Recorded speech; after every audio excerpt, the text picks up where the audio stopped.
Olá, amigos e amigas do campo e da cidade, sejam muito bem-vindos a mais um Horizonte Agrocast. Este que é um projeto da Pecuária PRM para ampliar os horizontes na produção rural. Eu sou o jornalista Guilherme Bica e falo aqui dos estúdios da TV Santa Maria, neste que é o episódio número 40 do Horizonte Agrocast. Número redondo, motivos para comemorar. Vou de bate-pronto falar com o nosso anfitrião Pedro Rocha Marques. Tudo bem, Pedro? Tudo bem, Guilherme? Como é que tá o amigo? Tudo bem? Bom dia, uma boa tarde, uma boa noite a todo mundo que nos ouve deste projeto que tanto nos encanta e tão felizes estamos de chegar nesse episódio número 40 aí, e tenho certeza que hoje será mais um episódio para ampliar os horizontes de quem assiste e nos escuta. Um grande abraço, Guilherme. Valeu. Pedro, antes de passar para o nosso convidado, de apresentar o nosso convidado, fala um pouquinho do curso. Encerrou neste sábado, né, a 7ª turma aí do curso. Fala um pouquinho como é que foi, já há 10 anos esse curso em pauta. Conta um pouquinho como foi lá o encerramento do curso. Cara, foi muito legal, assim, a gente fechou na fazenda em Manuel Viana, ali, a Fazenda Chalé, que é onde começou a metodologia da PRM Consultoria, né, da nossa consultoria, e foi muito legal, assim, tivemos cerca de 60 pessoas lá no dia de campo, e foi muito legal a troca, o fechamento do curso, poder apresentar 16 anos de resultados crescentes, monitorados e melhorados dentro da Fazenda Chalé. Então foi realmente um final de semana muito legal sobre esse quesito. E avisar aí quem está nos ouvindo que ano que vem ainda não decidimos um município.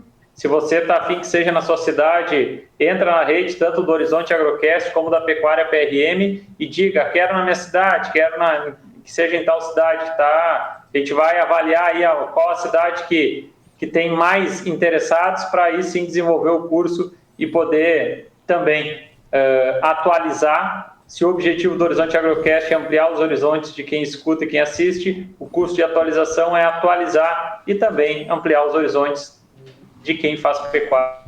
Perfeito, Pedro. Muito bom, então. Vou cumprimentar o nosso convidado de hoje, o sócio proprietário da TSB Spray Worker. A gente já explica por que tem esse Spray Worker aí.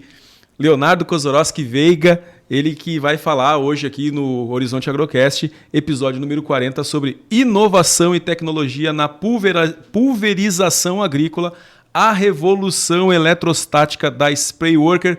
Tudo bem, Leonardo? Obrigado por ter participado aqui com a gente. Tudo bem, Bica. Prazer aí. O Pedro também, conhecendo o Pedro agora, né? Então é uma grande honra participar com você dessa nossa conversa aí sobre o agro. Perfeito, perfeito. Muito bem. Então, antes da gente começar o episódio 40 do Horizonte Agrocast, eu quero, em nome da Pecuária PRM, cumprimentar os nossos parceiros. Dia Maju Distribuidora, com logística própria de mais de 5.000 produtos nas linhas agropecuária, veterinária, pet e agrícola para os 3 estados do sul. Frigorífico Pinhal dos Irmãos Salvati Limitada de Santo Augusto atua no setor de açougues e frigoríficos. Agrocomercial Saúde e Nutrição Animal, com lojas físicas em Uruguaiana, Alegrete, Quaraí, São Borja e Santana do Livramento, com entrega em todo o Brasil.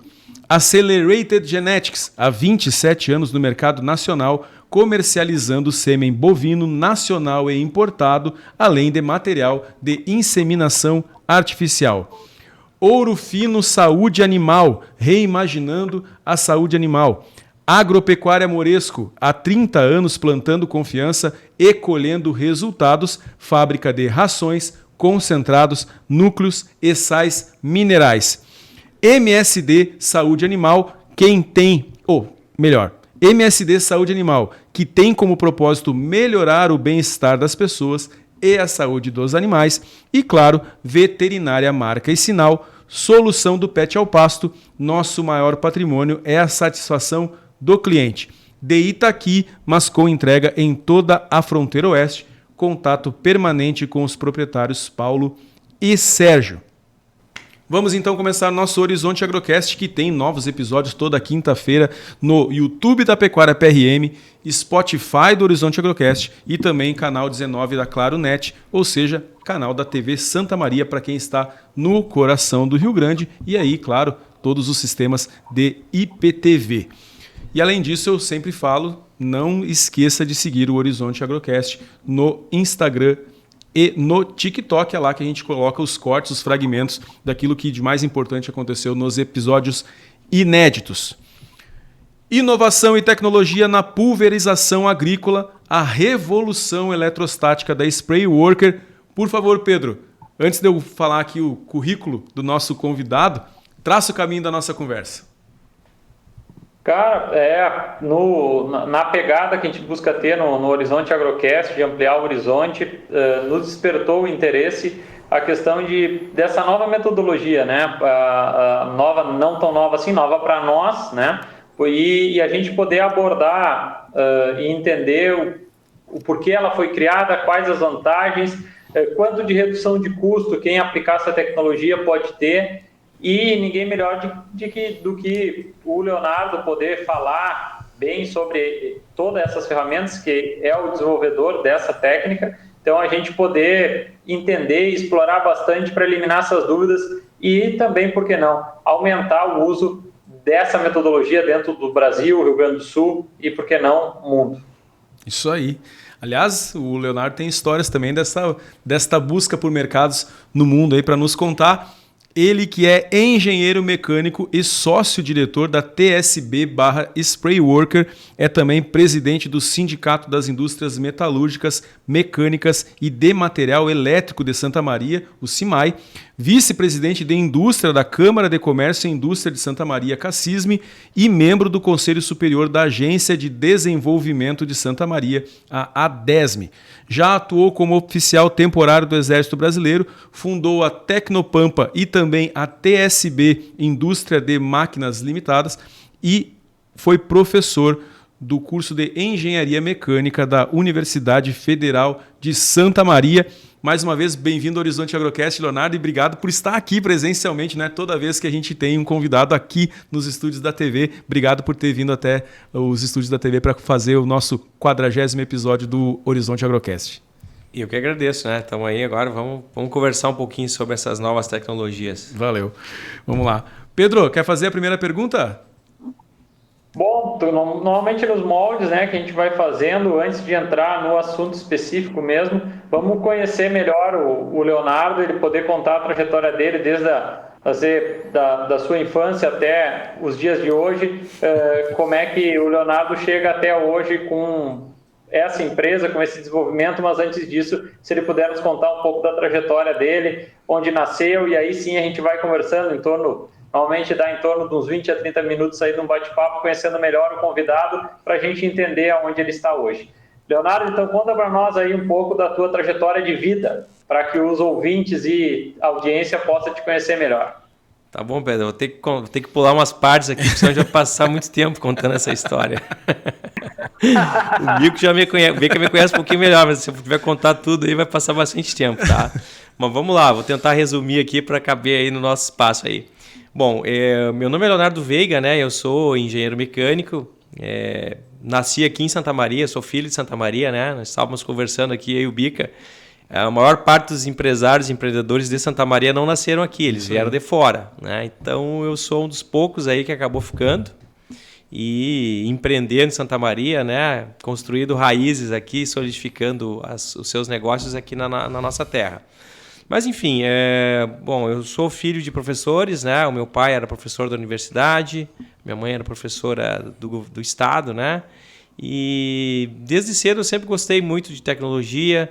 Na época que eu estava estudando ainda, eu comecei a fazer alguns cursos na área técnica, né? Colégio Industrial de Santa Maria, isso na década de 90. E saí do curso técnico querendo empreender. Então, assim, bastante jovem, eu tinha 15, 16 anos, eu já queria colocar algum negócio, né? Pelo menos a gente tinha essa ideia na cabeça desde aquela época.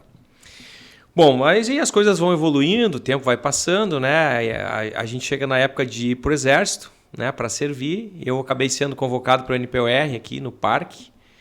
E aí tive que, no mesmo ano que eu estava sendo convocado para o Exército, eu também passei no curso de Engenharia Mecânica. Então, continuei, estava continuando na minha área, que era mecânica, né? Técnico-mecânica. Acabei fazendo vestibular, passei e nesse momento também fui convocado para prestar o serviço militar inicial, como aluno do NPOR. E então eu fui para o quartel do parque, né? A área já era um pouquinho ligado à mecânica, manutenção e tal. Então até eu gostei assim, porque não fugia muito daquilo que eu gostava, né? E eu acabei ficando no Exército, né? Eu acabei gostando, né, da atividade militar. Fiz um planejamento estratégico, porque naquela época, né, para a gente conseguir construir uma empresa, botar um negócio, precisa de capital. E eu não tinha capital. Então, foi uma forma de eu juntar um dinheiro para, posteriormente, colocar algum negócio, que era aquele meu plano que eu tinha desde o início, né? Então, eu acabei ficando no Exército com essa brincadeira. Eu fiquei 8 anos no Exército, né? Fui oficial temporário, fui instrutor do NPOR. Então, isso me deu uma boa base para conversar com as pessoas, para dialogar. Eu fui instrutor lá no NPOR, então eu tinha uma facilidade assim, em dar instrução, ensinar o pessoal, né? Isso foi bastante positivo para mim. Me desinibiu muito, eu era muito inibido, né? Quando eu era criança ali, adolescente, eu era envergonhado. Isso aí o quartel me facilitou bastante, a gente acaba sendo colocado em posições de comando, tem que dar comando, tem que participar, ordem unida, treinamento. Então isso é muito bom para que a gente possa crescer, né? Sim. E foi muito positivo para mim, então, essa fase aí do Exército. Vocês vão perguntando aí, tá? Não, Se vocês ficarem com dúvida, vão me cobrando, porque a história eu tenho, né? Eu fiquei curioso para saber se ali, na época que estava no Exército, fazendo esse planejamento de juntar o dinheiro para abrir a empresa depois, se tu já sabia qual era o negócio ou tu sabia que tu queria ter um negócio, mas ainda estava tateando, tentando descobrir que negócio seria depois. Não, na verdade não sabia, né, Bica? Eu sabia que eu queria investir em alguma coisa, queria empreender. Eu imaginava botar uma serralheria, alguma coisa na minha área, mas não tinha a mínima noção de que seria, né? Então, assim, foi um preparativo no escuro, né? É uma época que eu fiz muito curso de empreendedorismo, organização. E nessa época eu já estava cursando engenharia, então eu conciliava o trabalho no Exército com o curso de engenharia. Sim. 2 anos depois eu fiz o curso de física. Então eu fazia engenharia à tardinha, né? Depois que terminava o expediente do quartel, fazia 1 ou 2 cadeiras e ainda fazia curso de física à noite. E continuação, normal, tudo bem, não...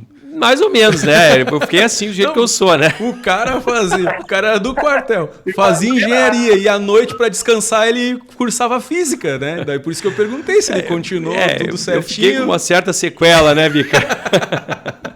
Não, porque... Caraca, imagina.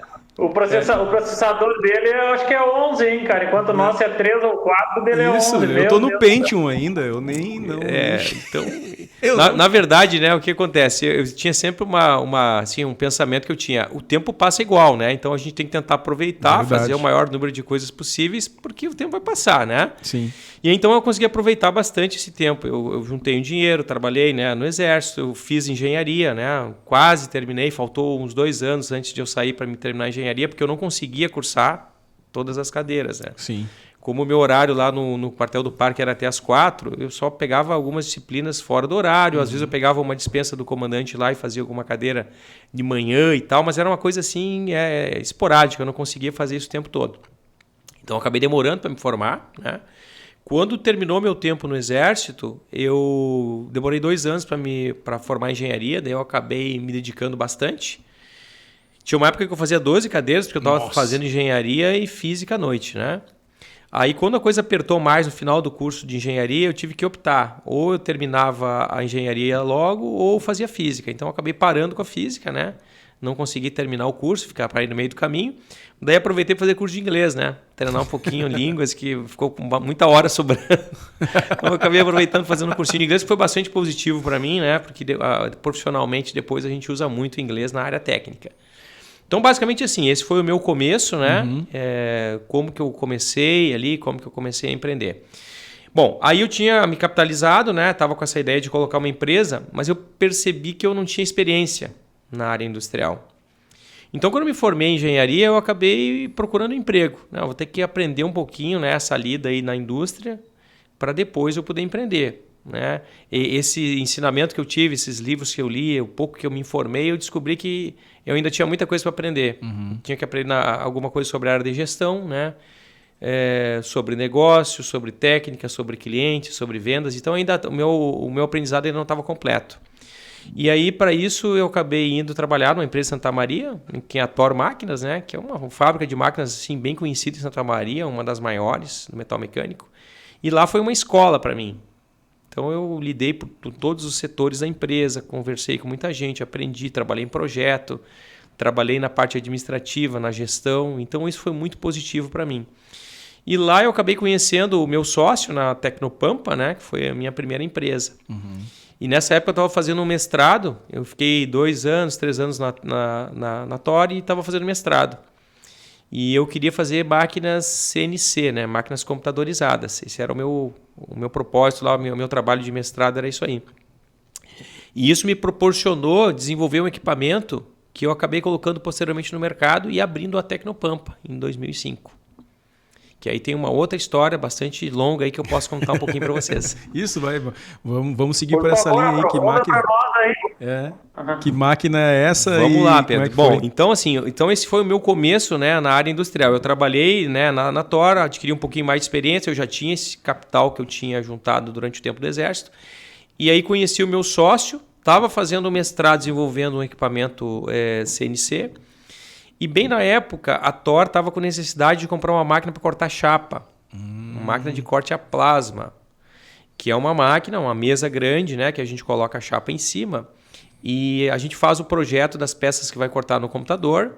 E essa máquina faz a movimentação automática fazendo o corte das peças. Então é uma máquina também bastante tecnológica, né? Para a época, isso 2005, tinha muito pouco fabricante no Brasil com essa tecnologia. E nós acabamos, de certa forma, sendo das primeiras empresas que começou a desenvolver esse tipo de produto aqui no Brasil. Na época, as máquinas vinham de fora, eram máquinas caras, importadas, e a gente conseguiu desenvolver um equipamento com um custo bem mais baixo, sim, mais adequado às empresas menores aqui do Brasil, né? A nossa realidade brasileira, né? Que o orçamento é um pouco mais baixo. E então eu saí da TOR e coloquei a Tecnopampa, né? Com um outro sócio aí. E começamos a produzir máquinas de corte de chapa. Máquinas CNC de corte a plasma, né? O nome técnico desse produto aí. E fora que imagino eu que vocês tinham uma vantagem competitiva, que era a questão do suporte, né? A concorrência toda era estrangeira, então imagino que na hora da decisão da compra isso pesava um pouquinho também, né? Com certeza, né, Bica? Então, assim, a manutenção é um fator muito importante, não só na indústria, né? No agro é a mesma coisa, né? Praticamente em todos os segmentos, tu dá manutenção no teu produto é um diferencial. E como nós fabricávamos toda a máquina, toda a tecnologia era nacional, para a gente era muito mais tranquilo fazer manutenção e nós não deixávamos o cliente na mão. Então isso favoreceu que a gente crescesse rápido, né? Então a gente conseguiu, saímos do zero. Nós pegamos uma crise, né, Bica, bem no início da empresa, em 2005 para 2006, não sei se você se lembra aí. Talvez o Pedro, aí, ligado ao agro, já tenha acompanhado uma seca grande que deu, 2005 para 2006. Sim. Foi um período bastante difícil, as atividades, principalmente do agro, pararam muito, né, no Rio Grande do Sul.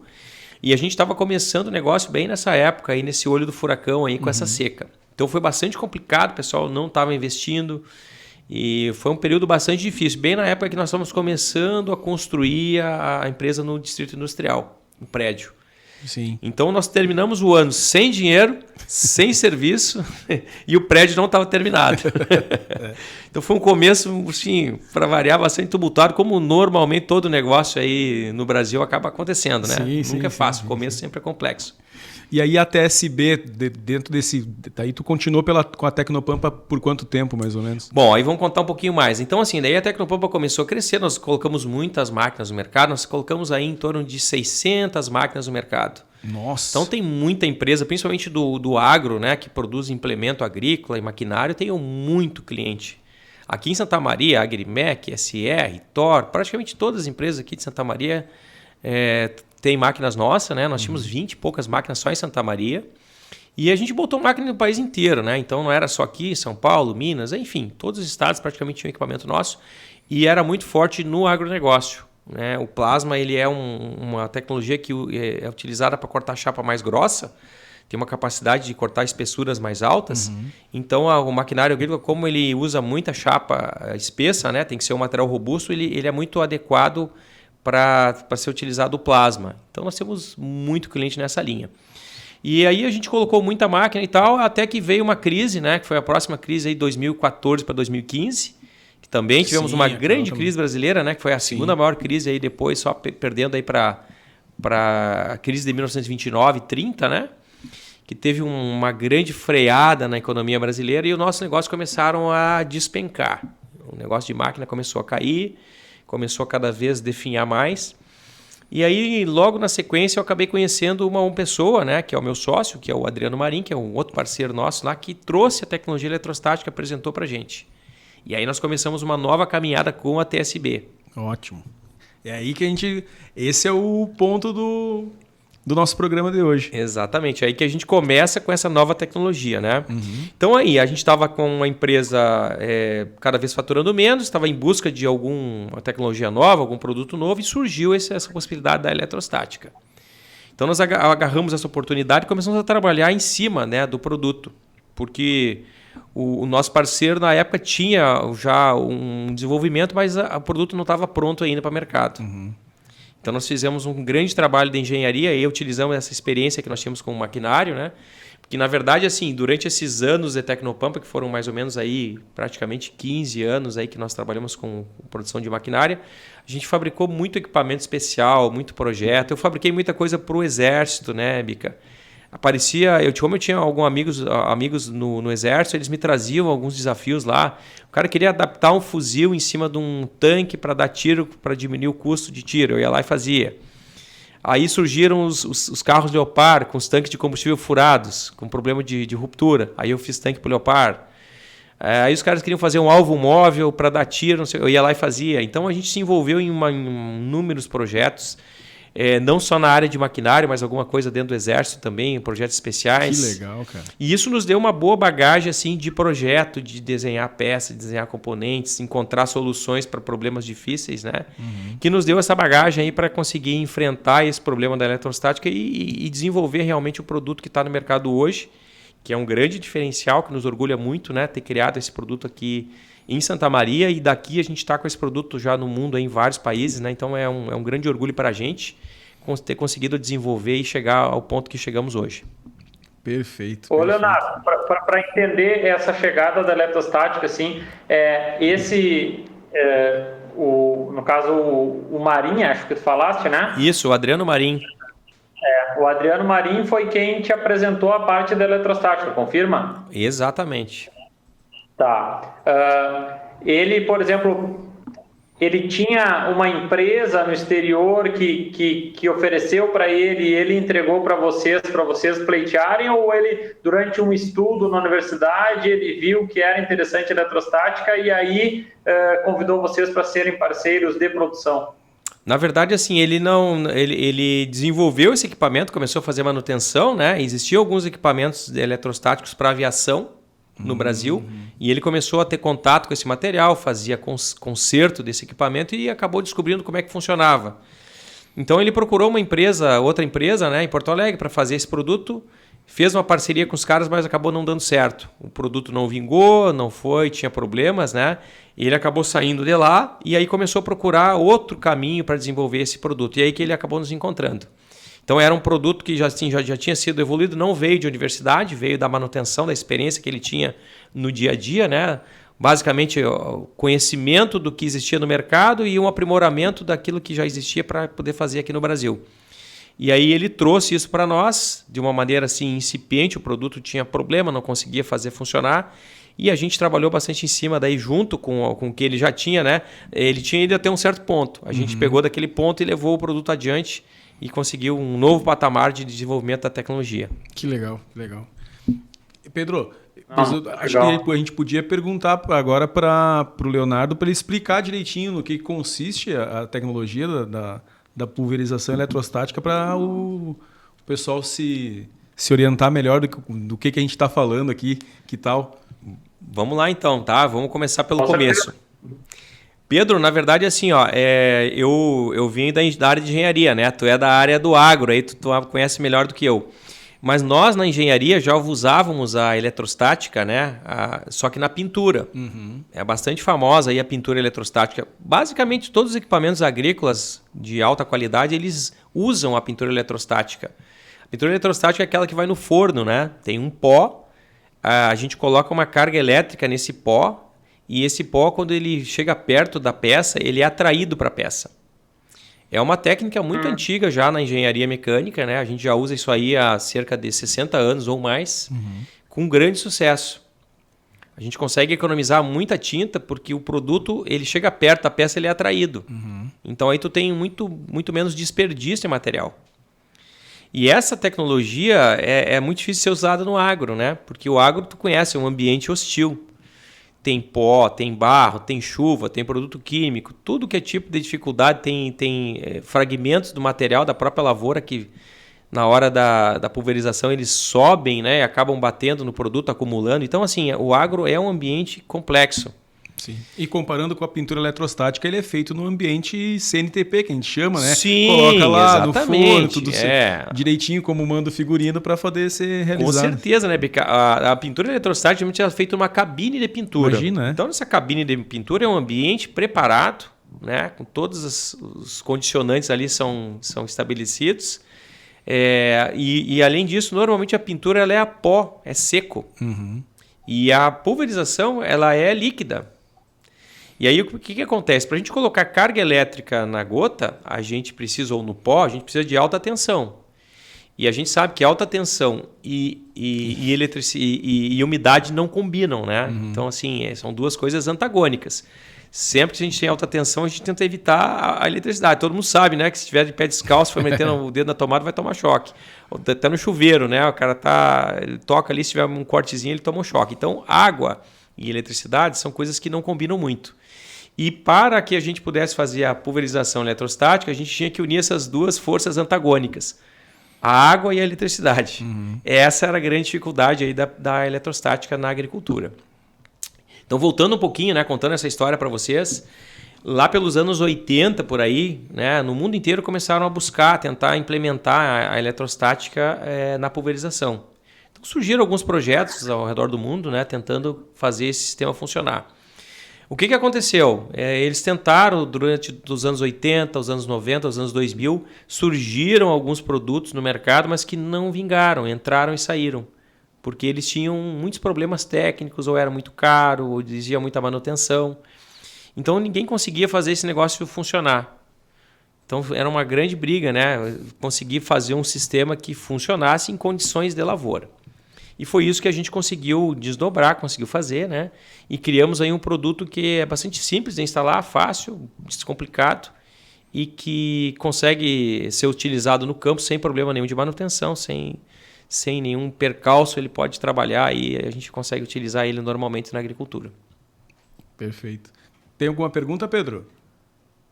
Não, muito legal. E aí, como foi conseguido, né, no caso, por exemplo, conseguiu solucionar esse tema da tensão e da umidade e hoje, por exemplo, o que são os grandes desafios dessa tecnologia da parte a partir da aplicação eletrostática de pulverização agrícola que vocês enfrentam no campo hoje e por que não tem uma disseminação maior e ainda se utiliza o modelo tradicional, né, a base somente de água mesmo? Sim, importante essa pergunta aí. Na verdade, né, Pedro, o que acontece? A gente conseguiu resolver esse problema. Não posso contar muito, porque faz parte do segredo, né? Mas, na verdade, a gente conseguiu achar um jeito de isolar essa alta tensão. Então, a base do nosso produto é o isolador, né? Nós chamamos de indutor, que é um produto patenteado. Nós temos patente em 24 países, né? A gente se preocupou em proteger esse invento, porque estava o mundo inteiro buscando isso aí, então a gente precisava, de certa forma, se proteger, já que a gente perdeu tanto tempo, né? O meu sócio fazia uns 10 anos, estava trabalhando, desenvolvendo em cima disso, e a gente usou mais 2 ou 3 para conseguir chegar à solução, né? Utilizando todo esse conhecimento. Então nós acabamos protegendo isso, buscamos bem no início do projeto uma assessoria para nos ajudar com as patentes, para fazer a redação, entrar com os documentos na hora certa. Tem uma série de detalhes, né? Esse mundo das patentes aí é para quem entende. Muita gente tenta fazer patente por conta própria, acaba não conseguindo, depois acaba tendo... Chega lá no final, né, na hora de receber a carta patente, que é o documento que realmente vai te proteger, e não consegue. Então a gente buscou uma assessoria aí para poder nos ajudar. Mas basicamente o pulo do gato foi esse, conseguir fazer um sistema com uma geometria que pudesse isolar a água em condições adversas. Então tem uma série de câmaras internas, tem uma parte eletrônica, né, que é aquilo que foi protegido por patente. E tem uma segunda parte, né, Pedro, que é segredo industrial. que é a parte eletrônica do componente. Então, a gente tem duas proteções, digamos assim. Uma que é dada pela patente, né? Que o país que a gente tiver patente, ele não pode produzir aquele equipamento, não pode replicar, não pode importar e vender. E o segundo é uma parte que é segredo industrial, né? Então, duas maneiras de proteger um produto é isso. Patente, que aí você tem uma documentação que o governo te dá uma prioridade de utilização durante um certo período. No nosso caso, são 15 anos. E a outra maneira é segredo industrial, né? Então, por exemplo, armamento, essas coisas assim, não é feita a patente. É segredo industrial. A gente esconde, então, a tecnologia, né? Tem uma parte eletrônica, tem software interno que faz as coisas funcionarem, que são protegidas por segredo. Que legal. Então, a gente bota ela num bloco de resina, epóxi, e isso fica escondido lá dentro. E, de certa forma, é quase impossível da gente clonar esse equipamento. Então, basicamente, são esses dois componentes aí que fazem com que o sistema se diferencie dos demais no mercado. Bom, e por que não tem mais, né? Essa é a grande pergunta, né? A pergunta que eu me faço, que todo mundo se faz, né? Mas tu sabe, né, Pedro, que o agro ele é muito conservador. Na verdade, todos nós somos, né, de certa forma, conservadores. Para a gente ter uma ideia, né, para quem acompanhou um pouquinho mais a introdução do próprio GPS na agricultura, né, hoje em dia, as máquinas modernas, ninguém mais imagina comprar uma colheitadeira, um pulverizador ou até um trator que não tenha um GPS. Né, para ele saber onde é que está andando, fazer o mesmo caminho e tal. Mas essa tecnologia demorou 20 anos para ela se consolidar no agro. Então, assim, a gente mudar a consciência das pessoas, mostrar que o caminho que a tecnologia veio para ficar e que ela vai resolver um problema, é um caminho demorado. Especialmente para a gente que tem uma empresa pequena, né? Quando a tecnologia está na mão de uma grande empresa, é um pouco mais fácil. Eles têm muito dinheiro para investir, fazem uma propaganda muito forte e tal, e conseguem mais rápido entrar no mercado. Então, a gente sendo uma empresa pequena é demorado, né? Então, eu também me pergunto, por que não vende mais, né? Porque os benefícios são muito positivos. Pois é, então até isso, né, Pedro? Não sei se tu acha apropriado, de repente, a gente traçar um paralelo aí entre a pulverização tradicional e a eletrostática para o pessoal entender bem qual é o pulo do gato, digamos assim, para quem vai adquirir, né? Para quem vai colocar isso em prática na lavoura, né? Vamos lá, podemos falar um pouquinho. Desvantagens de cada uma, né? Isso aí. Vamos lá, então. Bom, começando o seguinte. Bom, basicamente, então, assim, vamos resumir agora o que é eletrostática. A gente coloca uma carga elétrica na gota e essa gota ela vai ser atraída para a planta como se ela fosse um pequeno ímã. Então, esse aí é o funcionamento geral da pulverização eletrostática. Como é que isso funciona? É pura física, né? A gente tinha aquele experimento que a gente passava a caneta no cabelo, né? E aí fazia o papel picado na mesa ali e o papel era atraído pela caneta, né? Hoje em dia a gente já tem uma certa dificuldade com o cabelo, né, Pedro? Mas assim, né? Então, mas basicamente é a mesma coisa, né? A gente coloca uma carga elétrica, a gente colocava uma carga elétrica na ponta da caneta e quando essa caneta chega perto daquele papel, ela gera um campo eletromagnético, aí é um pouquinho de física, né? O meu curso de física me facilita um pouquinho porque a gente estudou um pouco mais a fundo isso, né? Mas esse campo eletromagnético que forma na ponta da caneta, com aquelas cargas elétricas ali, ele faz com que surjam cargas de sinal contrário no papel. E a gente sabe, pelas leis da física, né, que cargas elétricas de sinal contrário se atraem. Cargas elétricas de mesmo sinal se repelem. Então, quando essa gota chega perto da planta, esse campo elétrico que tem em volta dela, que seria como se fosse um campo magnético, né? Ela fica como se fosse um pequeno ímã. Ela gera um campo e formam uma carga de sinal contrário na planta. E aí, como são duas cargas, uma positiva e uma negativa, elas têm um poder de atração. E aí essa gota acaba se deslocando para perto da planta e acaba se depositando em cima da folha, que é a grande diferença da eletrostática, né? Então, na pulverização comum, quando a gente faz o spray, né, as gotas saem do bico de pulverização e elas vão descendo em direção à planta, elas caem por gravidade. O vento leva um pouquinho para cá, um pouquinho para lá. E se essa folha estiver bem embaixo da posição das gotas, vai cair na folha. Agora, se essas gotas estiverem passando do lado da folha, elas nunca vão bater na folha. Já com a eletrostática, essas gotas elas têm um poder de atração para a planta. Então, a gente vai conseguir colocar muito mais gota na planta, né? Vai conseguir ter um rendimento muito maior do produto fazendo a pulverização eletrostática. Basicamente, assim, um resumo bem rápido aí para a gente começar a falar sobre isso, é isso aí que a eletrostática faz. Nós vamos conseguir colocar mais gota na planta. E além disso, tem alguma diferença na retenção desse defensivo na planta? Por exemplo, a tradicional por gravidade, ela vai cair na planta, mas uma parte ainda vai escorrer e vai para o solo. Tem essa diferença também na eletrostática, o tempo que a gota fica retida na planta ou não? Tem, seu Bica andou estudando agronomia aí, hein, Pedro? Ele fez o cursinho contigo lá ou não? O Bica tá aprendendo pra caramba. Eu acho que só de assistir o podcast aqui, ele tá fazendo um mini curso de agronomia, hein? Isso aí, eu tô... Daqui uns dias eu tô apto aí, as fazendas do Brasil que se preparem pro Bica. Esperem o Bica. Viu, Bica? Realmente é uma boa pergunta, tá? O que acontece? Vamos lá passar para alguns outros efeitos a mais aí da pulverização, né? Então, isso que tu falou é verdade, tá? A gota convencional de pulverização, algumas coisas acontecem durante essa saída da gota, tá? Uma é que as gotas elas acabam se batendo no ar e se juntam, formam gotas maiores. Na pulverização convencional isso é muito comum, né? Tu pulveriza e uma gota toca na outra e vira uma mega gota, com um tamanho bem maior. Essa gota fica muito pesada, muito grandona, e ela bate na planta e tem alguns efeitos. Um efeito é um efeito chicote, que ela bate na planta e salta fora. Outro, ela bate na planta e ela é tão pesada que ela acaba escorrendo. Então a gente tem muita perda, né? Na pulverização convencional, tem muita perda por escorrimento. Além da perda da gota que passou no espaço entre uma folha e outra, que ela vai descer e vai ir para o solo, né? E aí, nesse caso, a gente tem uma questão ambiental, porque a gente vai poluir o solo, né? Vai colocar um produto químico que não é natural do solo, vai acabar escorrendo e caindo no solo. Ele foi feito para colocar na planta, mas ele acaba escorrendo. Depois vem a chuva e vai levar esse produto para os rios, né? Então, isso é um efeito colateral que toda a pulverização tem. A gente tenta minimizar ao máximo isso aí. Com a pulverização eletrostática, a gente vai ter menos escorrimento, né? Essa gota também, como ela não se une, ela fica gotas menores. E ela vai proporcionar uma cobertura melhor da folha. Então, se você tiver mais gotas, elas vão cobrir melhor a área. É como se fosse uma pintura, né? Se eu tiver meia dúzia de gotas grandes aí para pintar um papel, não vai ficar boa a pintura. Se eu tiver muitas gotas pequenininhas, e a eletrostática faz com que essas gotas se afastem entre si, porque todas elas vão ter a mesma carga elétrica, o mesmo sinal, elas se afastam.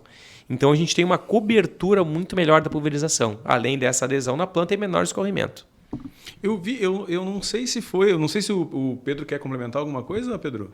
Tem uma pergunta engatilhada aí? Não, segue o raciocínio aí, Bico. Não, é que eu ia perguntar que eu acho que foi uma entrevista tua mesmo que eu vi, me corrige se eu estiver errado, que eu até comentei com o Pedro isso, que além disso, como ela é eletrostática, aquelas gotículas elas podem, ao ser atraídas para a parte de baixo da planta, e que daí daria mais proteção ainda. Exato. Tô viajando não, ou eu não, ouvi isso aí deve ter mesmo? assistido algum... Eu acho que foi, eu assisti entrevista, alguma entrevista coisa, né? Eu fiz um programa com o Carlinhos Costa Beber aqui. Então foi isso. Foi esse. Foi isso. Não, realmente isso é um efeito que acontece, né? Como essa gota ela tem uma força tão grande, essa força elétrica ela é muito grande. Quando a gente utiliza gotas finas, né? Então, assim, para utilizar fungicidas, inseticidas, normalmente a gente acaba utilizando uma gota mais fina para ter uma boa cobertura. Então, esse tipo de produto, quando você coloca carga elétrica, ele pode, inclusive, subir contra a força da gravidade. Então, a gente consegue pegar na parte de baixo da folha. A gota que estava passando, né, do lado da folha, ela faz a volta e sobe contra a força gravitacional, acaba pegando na parte de baixo da folha. Que loucura, cara. E isso é importante, né, Bica? Principalmente às vezes você tem inseticida, porque a lagarta, dependendo da hora do dia, ela fica embaixo da folha na sombra. Sim. Ela também gosta de... Ela não é boba, né? Não é boba, né? Ela acaba se escondendo, fica na parte de baixo da folha, protegida, e a gente consegue muitas vezes chegar nessa lagarta por baixo da folha, que é uma posição extremamente difícil, né? Que normalmente na pulverização normal a gente não consegue atingir. Então, realmente é um grande destaque para a eletrostática nesse ponto. Que legal, cara. Que legal. Pedro. E os desafios, Leonardo, hoje, por exemplo, da aplicação que vocês encaram, que tem esses desafios e no início era maior, hoje já está solucionado. Se tu puder comentar para nós, porque é importante também a gente saber desses desafios para poder também, quem está nos ouvindo, está pensando em utilizar essa tecnologia, ver se encaixa dentro do perfil do seu sistema de produção. Sim. Na verdade, né, Pedro, hoje assim, a questão técnica ela está 100% resolvida, né? O produto está estável, está funcionando. A gente tem em torno de 700 equipamentos já no Brasil. Nós somos bastante focados para grãos, né? Nós focamos um pouco nesse segmento, que é o maior segmento brasileiro, que tem um maior volume, um maior potencial de negócio, né? Então nós focamos nele. A gente tem mais de 700 máquinas hoje. E nós temos muitos trabalhos, né, para corroborar esses resultados. A gente tem muito trabalho. Nós somos parceiros aqui da Universidade de Santa Maria, tem coisa em Goiás. A gente está buscando agora uma certificação lá na Universidade de Nebraska, nos Estados Unidos, né? Depois eu vou comentar um pouquinho, se a gente tiver tempo, aí sobre as nossas peripécias fora do Brasil, aí, né? O que a gente anda fazendo aí para tentar abraçar um pouquinho mais, aí, tentar um pouco ganhar o mercado internacional. Então a gente tem muito trabalho hoje já comprovando essas teorias todas, esses resultados, né? E também temos muito resultado de campo, que na verdade é o que mais interessa, né? Porque o que importa é o cliente satisfeito e ele ter o resultado lá na ponta, né? Então a gente tem, tecnicamente, todos os desafios foram resolvidos. Eu acho que hoje o maior desafio para nós é conseguir divulgar isso e colocar no mercado, né? Quebrar essa resistência do agricultor à utilização da nova tecnologia. Então a gente demonstrar isso em campo, a gente fazer uma demonstração, o cliente olhar esse produto e realmente ele conseguir imaginar que ele vai ter um resultado com esse produto é o maior desafio que nós temos aí, né? Como todo o produto tecnológico, a gente conseguir quebrar essa resistência do agricultor é o maior desafio, né? E ele está acostumado com coisas mais simples, né? A gente vai explicar que vai colocar uma carga elétrica na gota e tal, isso às vezes é complexo para ele não entende. E ele não consegue ver isso, são coisas invisíveis, né? A eletrostática é invisível porque ela trata com eletricidade, com elétrons. Então, tudo que a pessoa não consegue enxergar, ela tem uma dificuldade maior, uma resistência maior ela acreditar, né? Então, a gente tem que mostrar isso através de resultado. E é o que nós temos tentado fazer, fazendo demonstração. Aí tem os trabalhos da universidade, né? A gente vai, faz dia de campo, mostra, pega depoimento de clientes que já estão usando a tecnologia. Mas o desafio hoje é mercadológico, é conseguir vender produto, conseguir mostrar e conseguir convencer o cliente que realmente, se ele usar a tecnologia, ele vai ter ótimos benefícios. Mas então a aplicabilidade do produto... Vou refazer a pergunta. É muito mais uma questão cultural, então, porque para aplicar o produto... não precisa ter equipamentos distintos do que ele já utiliza hoje. A questão toda está na carga da gota, é isso? Exato. Na verdade, né, Bica, o que acontece? Ele precisa só instalar o nosso sistema, né? Mas ele não precisa mudar nada na pulverização dele, entendeu? Ele não precisa... Os equipamentos, nada? Não, ele pode usar o mesmo pulverizador com os equipamentos originais, lá com os bicos originais que ele está usando, né? Ele não precisa adequar nada, não precisa desmontar a parte. Existiam antigamente alguns equipamentos, as tecnologias mais antigas, ou você comprava toda a máquina com eletrostática, era um projeto específico para isso, né? A GCO trouxe essas máquinas aí nos anos 90, anos 2000. Tiveram excelentes resultados no Brasil, só que era uma tecnologia que era importada e muito cara. Então teve uma série de problemas de custo técnicos, né? Manutenção muito cara, muito difícil, e acabou saindo do mercado. Mas os resultados que eles tiveram foram fantásticos, né? O nosso equipamento resolveu todos esses problemas, porque ele é um kit que pode ser adaptado em qualquer máquina. Então não precisa mudar o teu equipamento, né? Tu vai lá e vai colocar esse sistema indutor do lado do bico original. Ele tem um anel de inox, né? Por onde a água vai passar, o spray passa por esse anel ali, por essa peça metálica, que ela está carregada com alta tensão, ela trabalha em torno de 5, 6 mil volts. E aí esse anel indutor, que a gente chama, ele gera esse campo elétrico. E quando a gota passa por ali, ela já pega a carga. Então não tem necessidade nenhuma de mudar a técnica, não precisa mudar grande coisa, né? Basicamente a gente vai potencializar essas gotas que estão saindo do bico com essa carga elétrica. Então basicamente é isso, não precisa mudar nada, não precisa mudar técnica, não precisa mudar equipamento, né? Só tem que instalar o sistema para que ele possa carregar a gota. Que louco. Eu imaginava algo completamente diferente. Tu vê como é que é, né? Eu também.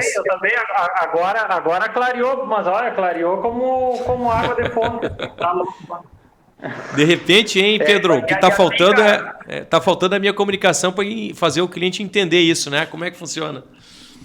Não, e porque assim, ó, fazendo um link, por exemplo, do que tu está falando, para quem está nos ouvindo entender, hoje muita área de arroz se utiliza isso, que é o sistema de mapeamento do solo, né? Um mapeamento de solo por drone para depois tu pegar e entaipar, né? As áreas de arroz. Hoje o drone voa, aí tu pega a leitura desse drone, bota num tablet, no trator, qualquer trator que seja, tu bota esse kit com tablet, e aí tu vai entaipando a lavoura de arroz conforme a leitura do drone. O drone tirou o nível dessa área, né? E aí, acho que no caso, pela tua explicação agora, Leonardo, ficou bem claro que é um kit para aumentar a eficiência da aplicação do pulverizador. Seria isso, né? Perfeitamente. Na verdade, nós não mexemos na máquina, né? Nós simplesmente vamos potencializar. A gente tem produto... se dá antes de passar para a máquina, né? Pelo que eu entendi. Tu não mexe na máquina, tu não mexe no sistema dele. Não, a gente não mexe no sistema. Adiciona uma etapa anterior a Exato. isso. Na hora que a gota vai sair do pulverizador, que seria, digamos, a última etapa do processo de pulverização, a gente coloca essa peça e ela daí vai fazer com que as gotas adquiram carga elétrica. E a partir daí a mágica toda vai acontecer. E a gente é focado nesse segmento dos grãos, né? Mas a gente também tem produto para frutas, né? Que é um outro segmento também, que também tem uma demanda bastante grande. E os resultados são muito positivos, né? A gente tem muito equipamento aí para uva, né? Para oliveira. Então, dá para utilizar basicamente para qualquer tipo de cultura. Tanto para grãos quanto para frutas. Só as máquinas são um pouco menores, né? E dá um pouco mais de trabalho para fazer essa instalação. Mas a tecnologia basicamente é a mesma para todo tipo de equipamento. E não existe restrição de produto. Não existe restrição de produto. Isso é outra coisa importante, porque antigamente, né, nos primórdios, alguns equipamentos, porque não tinham resistência de isolamento suficiente, eles tinham alguns produtos que não podia se trabalhar. Essa nossa tecnologia você pode trabalhar com qualquer produto, desde que tenha água dentro, né, para poder fazer a condução da energia elétrica ali, poder extrair os elétrons, a gente consegue utilizar. Então pode ser produtos biológicos, produtos químicos, qualquer tipo de produto. Sim, Pedro? Não tem só produto químico especificamente, não tem restrição de nenhum princípio ativo. Não, dá para usar qualquer tipo de produto químico. Ou biológico, né? Hoje em dia está usando muito biológico, né, Pedro? Isso é outra coisa importante aí, né? As pulverizações hoje elas estão indo muito para o lado biológico. Então tem cliente hoje, a gente tem cliente que praticamente usa exclusivamente produtos biológicos. Né? Tem que fazer E aí, nesse caso, Pedro, até é interessante, porque como o produto biológico ele não é tão concentrado, tão potente, né, que o produto químico, por ser um produto biológico, tem que se fazer uma pulverização o melhor possível para esse produto ter efeito. Mais e aí, assertivo. Nesse sentido, a pulverização eletrostática se destaca muito, né? Porque a gente consegue o melhor que se consegue em termos de pulverização é colocando a carga elétrica na gota, né?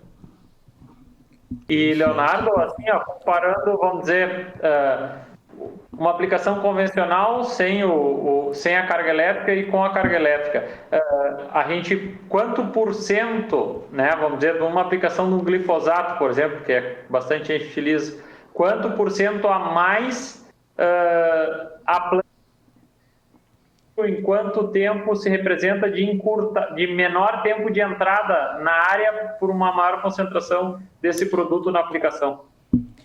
Boa pergunta. Na realidade, assim, né, Pedro, os números variam muito, né? Porque assim, a agricultura, né, é quase que nem a medicina, né? Ela é muito variável. Às vezes o remédio que um toma não é o mesmo para outro, mas numa média geral, né, a gente tem variações muito grandes, mas numa média geral, 15% a 30% mais produto na folha, na planta é garantido, né?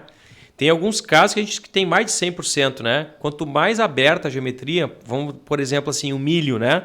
O milho é uma planta que ela tem muito espaço vazio entre as folhas. Então, vocês imaginem que no milho, por exemplo, a gente consegue às vezes mais de 100% produto na folha. Sim. Né? Poderia, ou carregar mais, colocar mais produto químico, ou então diminuir um pouco a quantidade, porque você vai estar colocando muito produto. Mas o milho, que é uma geometria aberta, daria para reduzir. A gente evita falar muito em reduzir dose, né, Pedro? Não sei se tu é agrônomo ou tu é... Sou veterinário, mas a gente acaba trabalhando com, no caso, por exemplo, já tenho mais ou menos uma noção das doses. Exato, então assim, a gente evita falar muito em questão de dose porque é uma questão polêmica, né? Porque o que acontece? Hoje em dia, na agricultura, se fala muito em dose, né? Mas aí assim, você vai dizer, vou reduzir a dose, então pode dar resistência, a praga ficar resistente, né? Você está botando uma subdosagem e a praga ficar resistente.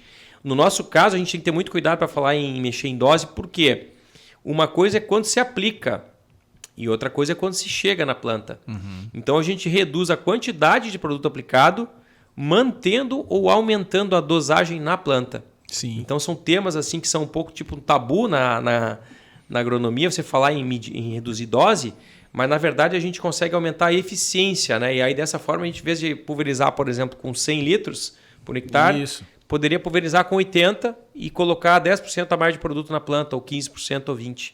Em alguns casos específicos, como o milho, por exemplo, tem algumas situações quando o milho tem espaço entre ele que a gente bota mais do que o dobro de produto. Nossa. Então, assim, é um ganho exorbitante, né? E se a gente for considerar a soja, por exemplo, que é a nossa principal cultura em termos de Brasil, né? A gente vai ter um custo aí médio, vamos dizer, de R$1.000 até R$1.500 por hectare de produto, né? De agroquímico durante um ciclo. A gente vai economizar, se a gente economizar 10%, vamos botar o mínimo do mínimo do mínimo, você vai ter aí R$150 por hectare de economia. Em 1.000 hectares são R$150 mil. Então é um produto que vai se pagar em uma safra ou menos. Né? Quem tem 1.000 hectares paga numa safra. Isso considerando uma economia de 10%, que é o mínimo. Né? Se você conseguir mais, que normalmente consegue mais, você vai pagar o produto aí numa safra. Que loucura, cara. E mesmo assim é difícil porque a gente tem que botar isso na cabeça, né, do agricultor, tem que mostrar para ele tem que acreditar que isso é real. Então, assim, é um trabalho muito forte que a gente tem aí para tentar convencer o agricultor. Eu, se fosse agricultor, obviamente eu teria minha tecnologia, porque assim, a economia é muito grande, né? Infelizmente eu não tenho terra, né, Bica? Quem sabe um dia aí eu passo para esse outro lado aí, vire agricultor isso aí. E aí eu vou poder usar minha tecnologia e provar que realmente ela funciona. Eu agora aqui no Horizonte Agrocast já tô louco para comprar uma terrinha já e meter a mão né? Vai economizar produto. Usando a tecnologia que vai economizar muito produto, viu? Teve um episódio que a gente fez com o Bernardo, que é produtor rural e também é comunicador no agro. E aí ele falou, não, porque rádio, comunicação é uma cachaça. E eu já tô começando a achar que o agro é uma cachaça, cara. Eu, uma vez por semana, venho aqui apresentar, eu já fico me imaginando, eu lá no campo e tal. O agro é pop, né, Bica? O agro é pop, cara. O agro é pop. Muito massa, muito legal. É tech e é pop, né? Nossa parte é parte do tech. Isso aí. O Pedro ia fazer uma pergunta, né, Pedro? Abrindo um parênteses sobre o que o Leonardo falou, eu comento muito assim, de medicina e agricultura é impressionante. Passa 3 anos, vamos dizer que tu saísse da área e daqui 3 anos voltasse, a quantidade de informação nessas duas áreas, medicina e agricultura, a velocidade de novo conhecimento ou mesmo melhoria do conhecimento gerado é impressionante, né, cara? Com certeza, o mundo está muito rápido, né, Pedro? E assim, essas tecnologias elas estão surgindo, né? E cada dia tem uma coisa nova. E aqui em Santa Maria tem uma gurizada aí, né? Com essas startups aí, né? O Bica também toda hora está em contato aí, né? Vários movimentos que a gente participa na cidade, né? Tem um movimento muito forte aí, cada ano está surgindo tecnologia nova, né? Isso falando aqui em termos de Brasil, em termos de Santa Maria. Agora, no mundo inteiro, então é uma loucura, né? E o alimento é o grande gargalo hoje, né? Uma das principais questões que tem que ser solucionadas para ontem é como alimentar esse povo todo. Eu lembro que eu estava na faculdade, isso que 15 anos atrás eu estava na fila do mercado e tinha uma revista, uma super interessante, lembram da super interessante? Tinha uma super interessante na gôndola, assim, hoje em dia nem tem mais revista em mercado, mas aí tinha uma super interessante assim, e a manchete era que havia nascido o bebê 6 bilhões. Agora nós somos 6 bilhões. Isso 15 anos atrás. A gente já cresceu 2 bilhões de pessoas em 15 anos, a população mundial, né? Nós estamos hoje 8 bilhões. Então, assim, a população está crescendo muito rápido, o pessoal está morrendo menos, o que é bom, mas e tem que alimentar esse povo todo. Então, a pesquisa em torno da produção agrícola, da produção de alimento, ela é muito grande, porque ela é uma necessidade. E aí, quanto mais se pesquisa, mais se tem esse efeito que o Pedro falou, né? E o Brasil é um pioneiro nisso, um destaque, né, Bica? Assim, os índices de aumento de produtividade brasileira foram excepcionais, né? Não é bem a minha área, a gente acabou, né, entrando nessa seara aí de agronomia, de agro, né? Mas assim, o que o Brasil evoluiu em termos de produtividade do solo, né, das lavouras aí foi incrível, né? Sim. E a gente vai ter ainda possivelmente mais uns 50 anos aí de aumento aí de consumo de alimentos. Depois não sei o que vai acontecer, né? Porque a população está começando a ter menos filho, vai começando a diminuir. Então eu acho que a gente vai aí, se não me engano, as últimas prognósticos é que a Terra vai crescer até em torno de 10 bilhões, né? E aí depois ela começa a diminuir, mas até lá a gente vai ter uns 50 anos aí de botar muita tecnologia e muito trabalho para nós. De tédio a gente não morre, né, Pedro? Com certeza não. E Leonardo, assim, também, que o que é impressionante assim desse trabalho e tal, mas e aí vocês têm estudos, por exemplo, assim, só para contextualizar, né, para o Leonardo, a audiência já me conhece, mas eu sou veterinário, fiz mestrado em agronegócio e doutorado em produção animal, então eu sou um curioso por natureza e gosto de ir entendendo a tecnologia de forma profunda, assim. Então eu vou te fazer algumas perguntas e aí fica tranquilo, se não tiver resposta, até mesmo é uma provocação para vocês avançarem. Vamos lá.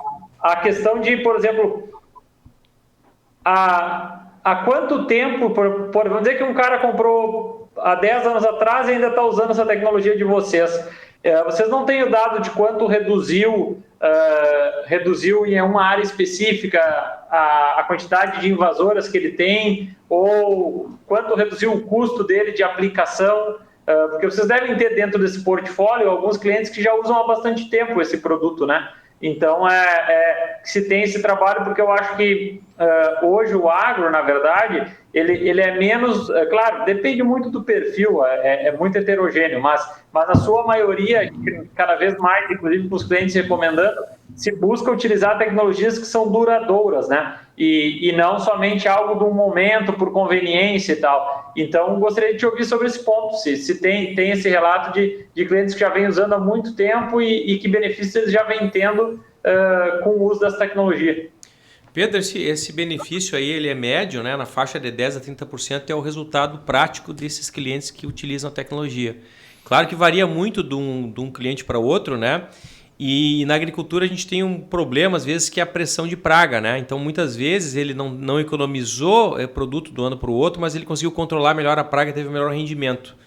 Então, é muito difícil a gente estimar ou de cravar um número, né? Mas, assim, por experiência nossa, que a gente tem clientes, na faixa de 10% a 30% é o resultado que se consegue. Aí, às vezes, você ganha isso em economia direta de produto, né? Porque está usando menos dose de produto, né? Ou então em benefício, está tendo um controle maior e vai ter produtividade. Então varia muito de produtor para produtor, mas o número mágico que a gente tem é esse, entre 10% e 30% é mais ou menos por aí que todo mundo acaba se encaixando. O agro, que é como a medicina, que é a redução basicamente de produto. Basicamente é isso aí, né, Pedro? O que tu reduz é o que tem de benefício, né?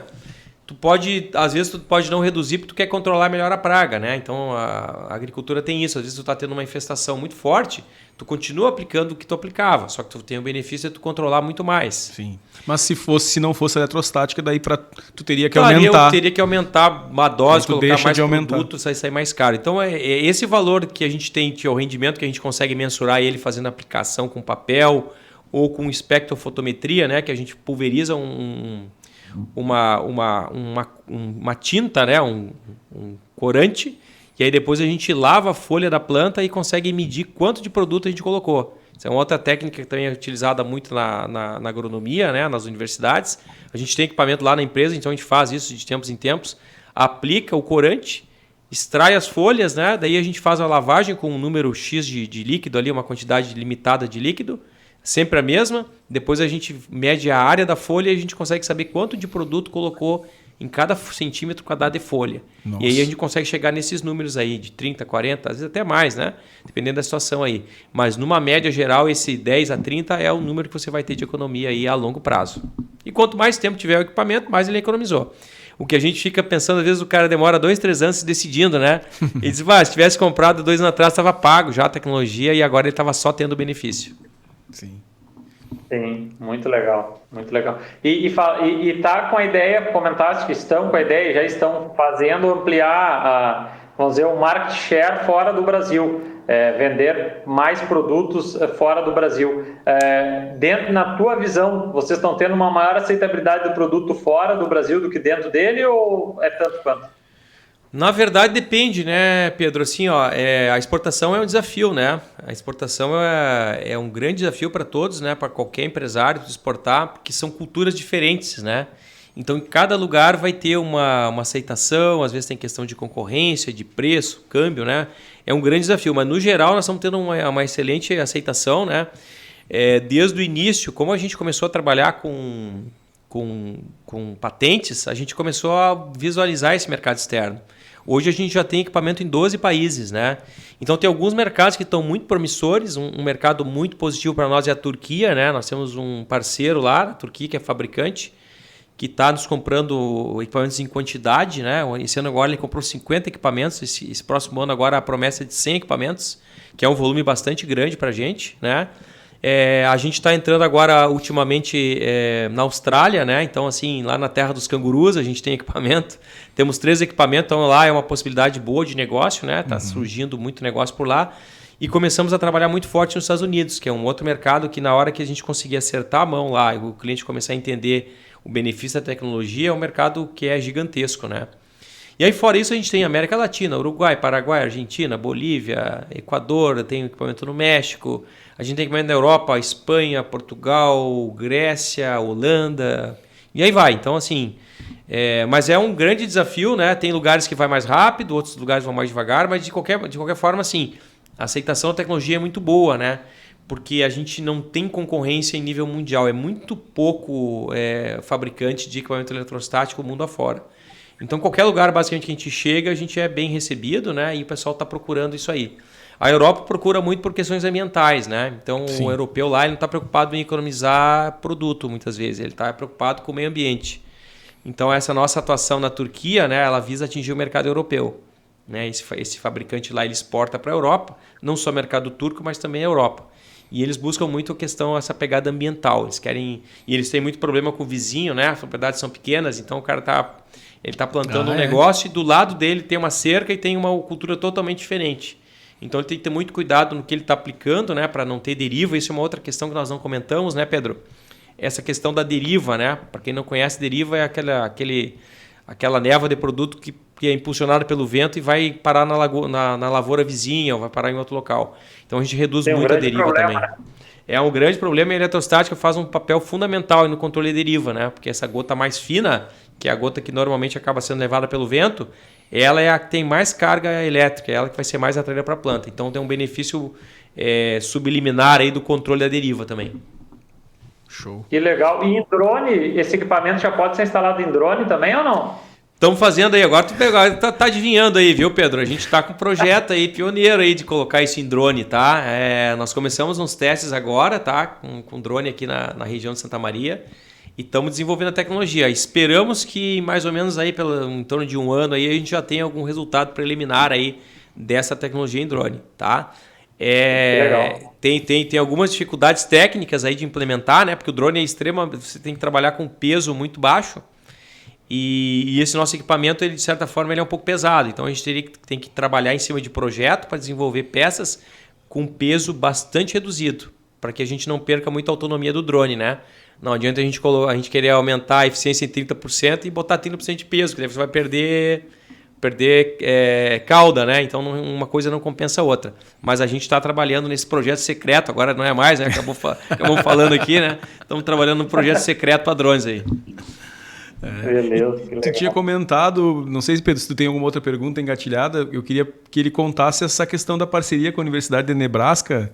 E aí depois mais pro final tem uma outra pergunta também que eu já conversei com o Leonardo outras vezes e ele tem um relato interessante sobre a diferença das feiras agropecuárias no Brasil e nos Estados Unidos. Mas aí vamos deixar essa para o final para a gente encerrar o programa. Eu não sei como é que nós estamos de tempo aí.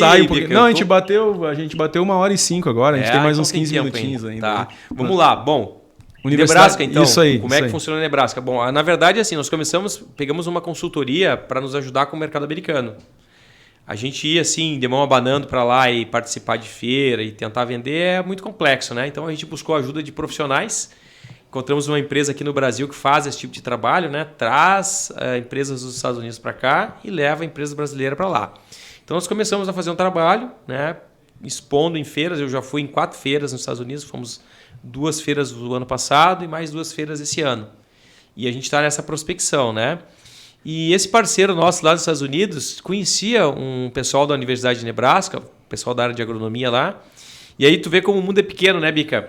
Esse cara lá, que é um professor da Universidade de Nebraska, que não é americano, ele é lá da ex-União Soviética, daqueles países de lá, coisa desse tipo. Tá trabalhando lá nos Estados Unidos e ele tinha uma aluna dele que era da onde? Santa Maria. Santa Maria. É sempre assim. Muito pequeno. Era uma aluna que estava fazendo um intercâmbio lá, né? E essa aluna veio para o Brasil agora, passou no mestrado aqui, e aí a gente conseguiu fazer uma ponte, né? E aproximou, mas tem essa aluna lá da minha cidade e tal. E aí a gente fez uma proposta para a universidade, oferecemos um equipamento. E possivelmente agora, esse ano, eles comecem a fazer o teste, né? Porque lá nos Estados Unidos é tudo pago, né? Uhum. E é tudo em dólar, né, Bica? Então tem que estar bastante preparado. Como a gente é uma empresa pequena... A brincadeira fica mais cara. É bem mais caro, né, Pedro? Tudo nos Estados Unidos é movido a dinheiro, né? E é dólar, e a hora deles é bem mais alta que a nossa, né? Então a gente fez uma proposta. A gente forneceu o equipamento já está lá, né? E agora, possivelmente, ele vai ser aprovado lá para a gente começar os testes do ano que vem aí para ter uma validação lá nos Estados Unidos. Porque a gente tem validação aqui, né? Basicamente vai ser a mesma coisa, os resultados eles não mudam tanto, né? Mas lá nos Estados Unidos, obviamente, um documento de uma universidade de lá vai ter um peso muito maior do que das nossas universidades, né? Sim, sim. Não desmerecendo as nossas, talvez a gente esteja até mais evoluído, e eu andei vendo muito isso. O Brasil está muito avançado em agronomia, em agricultura. Então tem lugares que a gente vai, eu fui para a Espanha, vi coisa lá mais atrasada que aqui. Na Austrália, os próprios Estados Unidos, eles são mais conservadores, então tem muita coisa aqui no Brasil que a gente está na frente deles, né? Mas naturalmente, né, eles vão dizer que uma universidade lá tem mais peso que a nossa. Então é natural. Mas é normal. Mas assim, então a gente está com esse projeto lá, né, Bica? O ano que vem eu devo ter já resultado de validação lá na Universidade de Nebraska. E por incrível que pareça, e esse trabalho está sendo feito também, um trabalho espelho aqui na universidade. E nós já estamos colhendo os resultados aqui, né? Aqui já está fazendo, já está rodando o teste com essa aluna. E ela me mandou agora, esses dias atrás, um resultado muito positivo no trigo, tá? Resultados, assim, fantásticos. Aí a gente cai em outra situação que o trigo também, né? Se você tem o trigo, eles são umas folhas verticais, né? Uhum. Então é difícil a gente conseguir acertar a pulverização na folha do trigo, no cacho do trigo. Porque ele está de pé. Sim. E você está pulverizando na vertical, essa gota cai. Aquilo que bateu em cima do cacho cai, mas do lado não vai pegar, né? A área é muito restrita. É muito restrita. E aí com a eletrostática, essa gota que passa do lado do trigo, ela acaba grudando no cacho. Então a diferença também é gigantesca. E eu acho que a gente vai ter um excelente resultado aqui desse experimento com trigo. Eu já tenho mais experimento de trigo também muito positivo na própria universidade. Mas esse é mais um. E o espelho dele vai ser replicado lá em Nebraska. Que legal, cara. Que legal. Pedro, a gente tem aí mais uns 10 minutinhos. Quer complementar, perguntar mais alguma coisa para o Leonardo? Cara, e dentro do portfólio vamos dizer, de culturas que vocês verem, tu falaste que o carro-chefe é a soja. É isso mesmo? A maioria é milho e soja? Se pudesse fracionar assim, por exemplo, percentual de uso da tecnologia de vocês, quanto por cento é cada uma das culturas, por favor? Eu acho que 80%, 70%, 80% é soja, né? Alguma coisa de milho também, rotaciona com milho, né? Alguma coisa de trigo aqui no sul, né? Que a gente tem um pouquinho de trigo, mas assim, fica nisso, né? Daí depois tem sorgo, outras culturas, mas aí o percentual é muito baixo. Mas o Brasil, basicamente, ele é soja, né? Soja e alguma coisinha de milho. Paraná tem um pouco mais de milho e tal, mas assim, 80%, 70% é soja. Né? A gente tem produto para fruta também, né, Pedro? E outra coisa, a gente tem um produto novo, né? Acho que o Bica nem sabe ainda, né? Não. Que é um equipamento, e agora vamos fazer um spoiler aqui, né? Esse produto está sendo lançado aqui. É um equipamento para o segmento das frutíferas, né? Que a gente também tem muito... Nós somos focados em pulverização, né? A gente resolveu escolher esse nicho de mercado, porque a gente viu que tinha um espaço bem interessante. Ele tem uma pegada ecológica bastante importante também, então está bastante alinhado aí com a agricultura moderna, né? E a gente escolheu então esse segmento. E a gente não tinha produto, ou muito pouco produto, para frutas. Então a gente acabou desenvolvendo uma outra tecnologia que é bem interessante. Acho que de repente uma outra hora dá um outro podcast aí sobre essa outra tecnologia, que é o seguinte, é um sistema para ele enxergar a planta, né, os pomares, a árvore, e ele fazer a pulverização só onde tem a árvore, né? Porque hoje nas culturas frutíferas, normalmente você tem, principalmente nos anos iniciais, você tem um afastamento grande entre uma e outra árvore, e a árvore ela é pequena, ela é uma muda, e tem um espaço enorme entre essas plantas. E normalmente, né, hoje ainda se utiliza pulverizador com válvula manual, que você liga a válvula no início da fileira e vai até o final pulverizando. E aí muitas vezes você está colocando 50%, 60% do produto fora, jogando ele no meio ambiente, está poluindo o meio ambiente, poluindo o solo e literalmente rasgando dinheiro. Então a gente desenvolveu um sistema também com um sensor laser, né? Que ele é colocado do lado do trator, cada um de um lado esquerdo e do lado direito, e ele vai lendo, enxergando essas árvores, e ele faz a pulverização só onde tem a copa da árvore. Onde não tem, naquele intervalo, ele desliga. Sim. Então é uma outra tecnologia também, é mais simples que o eletrostático, de certa forma, né? Exigiu bem menos estudo da gente. A gente já tinha também uma base lá da parte de máquinas, né? Na parte de solda, a gente usava sensores laser para mapear chapas e tal. Então a gente acabou conseguindo utilizar essa mesma base tecnológica para esses sistemas de planta. E está sendo um sucesso. Eu estive agora na Argentina, né? Já vendemos vários equipamentos lá na Argentina. A gente começou a fazer alguns pilotos aí.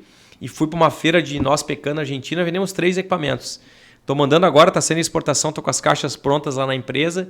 E chegando lá eu já devo ter mais uns 4 ou 5. Então, assim, é um produto também bem interessante.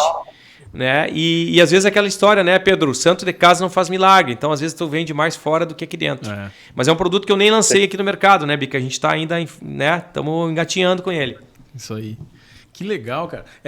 Mal comparando aqui, vou dar uma de João sem braço agora. Mal comparando é que nem aquele sensor que tem na loja, quando a pessoa entra na loja, ele apita quando sabe. Exatamente. Mais ou menos isso. O trator passa, identifica que ali tem um obstáculo, que no caso é a árvore, daí ele aciona o pulverizador. Quando ele sente a ausência do objeto, no caso ele estanca e para de pulverizar. Perfeitamente, exatamente. Fez uma analogia aqui perfeita, né? É um sistema parecido com aquele sensor de ré do carro também, né? Parecido com aquilo, né? Só que no nosso caso é uma tecnologia de laser, né? A gente joga o feixe laser, porque ele é mais rápido, ele é mais preciso e tal. E a gente consegue detectar árvores bastante pequenas. E aí a economia é violenta, né, cara? Enquanto na eletrostática a gente fala aí em 30%, 40%, 50%, nesse tipo de produto às vezes chega a 80%. Que legal. Né? No início, assim, um pomar de nogueira, por exemplo, você tem 10 metros entre árvores. E aí, quando você planta muda, muitas vezes a planta tem 1 metro. Então, sobra um espaço enorme no meio. E aí, às vezes, é necessário fazer a aplicação, porque a praga, quanto mais novinha a planta, mais a praga gosta, né? Vai estar maciazinha ali. Então, aí acaba tendo uma economia muito grande nesse tipo de equipamento. Imagina, nesse caso que tu citou agora, é 10 para 1, né? 10 metros. 10 para 1, 8 para 1, colocando 7. o produto fora e 1 metro aproveitando. Exatamente. Imagina, é gigantesco. E aí você tem a volta, né? Quando você faz a volta na linha também, normalmente o cara não desliga. Outra coisa que acontece muito, né? Aí tem várias culturas que são fechadas, né? Por exemplo, citros é uma laranja encostada na outra. Então, tu tem 1 ano, 2 que tem espaço, depois não tem mais. Mas aí tu tem no Brasil, por exemplo, greening, né? Que é uma praga que está devastando as culturas de laranja. E aí tu tem muito árvore que morreu no meio do intervalo, que foi arrancada porque deu greening. Então o cara vai lá, tira ela para ela não espalhar, contaminar e fica um buraco. Então, daí você tem um espaço inteiro entre uma árvore e outra. Então, chega a 10%, 15% de árvores arrancadas num pomar. Só isso já paga o equipamento. É um equipamento bem mais barato também, né? Um equipamento mais simples, um custo muito mais baixo, que também se paga numa safra facilmente. Que legal, cara. Que legal. Muito legal. Pedro, quer complementar? Cara, o Leonardo nos dizer quem está interessado no produto, aonde que ele acha, né? E aí como faz para encontrar. E aí no segundo podcast a gente bota um cupom aqui, Horizonte Agrocast, para ver quanto a gente consegue vender. Vamos conseguir botar um cupom de desconto aí. Pedro, na verdade, assim, se a pessoa procurar Spray Worker, né, ou pulverização eletrostática TSB, ele vai encontrar alguma coisa no Google, né? Ou www.sprayworker.com. E aí vai encontrar o nosso site, lá tem contato, né? A gente pode mandar orçamento, conversar, trocar ideia. Nós temos uma postura da empresa, a gente não quer só vender, né, Pedro? Nosso objetivo é causar algum impacto positivo para o cliente. Então, assim, tem alguns concorrentes que surgiram no caminho aí, pessoal fazendo uns produtos meio duvidosos que quer vender e entrega o produto e depois se vira, né? A nossa preocupação não é essa, a nossa preocupação é que o produto seja bem utilizado, bem aplicado, para que realmente ele proporcione lá esse desempenho e que a gente possa fazer a nossa venda aí baseada nesse marketing boca a boca, né? Que é o que mais acaba vendendo para o agro, principalmente para o agro, né? Show de bola. Com certeza. E o mercado, como a gente fala, o mercado é soberano, né? Ele na verdade, tu pode ter uma venda de curto prazo, mas teu produto não entrega, o mercado logo vai te sinalizar que teu produto não é bom e não vai ter vida longa. Com certeza, a gente veio para ficar, né, Pedro? A gente não quer fazer uma venda agora, tanto que a gente poderia botar muito mais marketing, explodir esse produto, mas aí não teria estrutura para dar atendimento, né? Não poderia cuidar desse cliente, então a gente está trabalhando mais com calma, passo a passo, né? Crescendo progressivamente E graças a Deus está dando certo aí, a gente tem clientes comprando a segunda, a terceira máquina, então isso é um sinal bastante positivo, né? Porque vender uma vez é fácil, difícil é vender a segunda, a terceira. Aí que é mais complicado. Mas então, se ele não queria fazer marketing, veio no lugar errado, né, Pedro? Porque a audiência do Horizonte Agrocast vai fazer esse produto explodir agora. Daí ele vai arrumar um problema para ele agora. Agora ele arrumou um problema. Viu, Pedro? Eu tô tentando encontrar um jeito da gente usar essa tecnologia no gado, cara. Talvez tu possa nos dar alguma ajuda aí, uma ideia aí, entendeu? Imagina aí como é que nós... Porque assim, eu vou te dizer, mesmo dentro da família, como foi uma construção, e hoje nos clientes, quem já é da parte agrícola é mais fácil, mas pega a Fronteira Oeste em si, que sempre o arroz foi o carro-chefe, tem um mercado enorme aí na questão de que, por exemplo, recém está começando a se entender que a pastagem ela tem que ser limpinha, tem que ser manejada como uma lavoura, e por consequência, tu ter uma aplicação eficiente com menor custo. Eu creio que tem aí, no caso, um bom mercado para o pecuarista, um ganha-ganha do caso do pecuarista e de vocês como empresa. Com certeza. Nesse caso, acho que as máquinas também são menores, né, Pedro? Então tem um custo menor também, né? A gente fala em máquinas um pouco mais caras porque na pulverização de lavouras extensivas, elas são bastante grandes, as máquinas. São 30 metros de barra, 36 metros, né? E aí tem alguns equipamentos para pulverização de campo, né? Pasto que são bem menores, então o custo também é proporcional, é um custo bem mais baixo, com certeza vai dar resultado bem mais rápido, bem mais fácil também. Isso aí. Não, vamos testar campo, cara, vamos conversar aí, a gente vai conversar aí, tudo que é benefício, né, que é benefício pro pecuarista e benefício para buscar a eficiência, na verdade, né, nós como PRM estamos sempre buscando. Isso aí. Gente, eu falei que eu ia pedir pro Leonardo falar um pouquinho sobre as feiras e tal. A gente tá com tempo. Eu sei que o Leonardo tem compromisso agora, daqui um pouquinho. Não sei se dá tempo, de repente, Leonardo, de falar bem rapidinho essa aventura de vocês aí nas feiras norte-americanas e um panorama aí, a diferença que tu sentiu. Para a gente finalizar, então, o nosso assunto de hoje, né? Bom, o Pedro, eu já contei essa história, né? Mas a gente começou a participar desse mercado internacional, então eu viajei bastante, né? Uma coisa que a empresa me propiciou para viajar, conhecer um pouco os outros países, é sempre muito importante a gente ver as diferenças, né? E aí nos Estados Unidos a gente participou de feira, né? Então, assim, uma coisa interessante, porque nós participamos de 4 feiras já. E a gente sai daqui com uma expectativa, né? A gente está acostumado aqui a ver a Expo Direto, ver as feiras grandes aqui do Brasil, do agro, seja ela qual for, todos os estados têm a sua feira. AgriShow em Ribeirão Preto e tal. Então são feiras muito caras, muito trabalhadas. A gente chega lá, tem aquele stand maravilhoso, né? O cara bota uma estrutura, gasta milhões para montar um stand, piso de madeira, todo um paisagismo e tal. E aí a gente vai para os Estados Unidos, né, que é um país muito mais rico que o Brasil. A gente imagina, pô, se aqui já é assim, imagina lá como é que não são as feiras, né? E aí eu chego lá e me deparo, né, Bica, com as feiras muito mais modestas, os barracões de lona. A gente faz feira no chão, muitas vezes na grama, corta a grama só. No máximo coloca ali uma casca de árvore picada ali e tal. Então, assim, a grande surpresa para nós foi descobrir, né, que nos Estados Unidos as feiras são muito mais simples que aqui. O pessoal gasta muito menos, investe muito menos no material, na estrutura, mas em compensação o produto é top. Então o pessoal vai lá para fechar negócio, né? Não se preocupa tanto com as aparências, mas sim vai mostrar a qualidade do seu produto, a sua tecnologia. Então esse foi uma grande surpresa, um grande choque, né? Quando a gente começou a participar dessas feiras e ver que é muito mais simples. A gente vai para a feira, leva uma mesa, uma toalha, bota o produto em cima da mesa, né? Uma mesa de plástico, aquelas como se fosse aquela mesa antiga de camping, né? Que a gente ia com camping, abria, tem as perninhas de metal assim, abre a pia, bota uma lona em cima, joga o produto em cima da mesa e tá fazendo negócio. Então isso é um foco totalmente diferente, muito, muito interessante. E eu acho que é um aprendizado para nós, né, Bica, que fazemos feiras por aqui. A gente às vezes, mas a feira vai sair muito caro, não dá para investir, a gente não tem recurso e tal. Não, acho que dá para fazer, né? A gente copiar o americano naquilo que eles fazem bem lá, que é vender, né? Dá para a gente pegar um pouquinho essa moda e fazer feiras mais simples, mais baratas. E não vai deixar de participar e não vai deixar de fazer negócio. Então foi um grande choque para a gente ver assim, não precisa gastar tanto para fazer feira. Que legal, cara. Que legal. O foco deles é no negócio, né? Exatamente. Não é na pirotecnia. A gente faz muito, a gente enfeita muito o bolo e o conteúdo mesmo às vezes é um pouco fraco, né? Lá é o contrário, ele tem um conteúdo muito forte e as apresentações são simples, assim como o agro é simples, né? O agro é simples. Sequência, né, Leonardo? Isso vai para o preço do produto, né? Queira ou não, uma empresa para montar um stand, claro, isso aí vai precificar e aí, por consequência, fica mais caro o produto. Com certeza. Como diz o americano, não tem almoço grátis, né? Então alguém vai pagar essa conta. É isso aí. Muito bom. Muito bem, muito bem, muito bem. Esse foi o episódio número 40 do Horizonte Agrocast com o tema Inovação e Tecnologia na Pulverização Agrícola, a revolução eletrostática da Spray Worker. Leonardo, obrigado mais uma vez, cara. Foi muito gostoso o episódio de hoje, foi muito legal, né, Pedro? E vamos legal, ver aí, seguidamente a gente combina com os convidados que vão ter uma parte 2, então acho que aqui também é outro caso de ter uma parte 2 também com o Leonardo.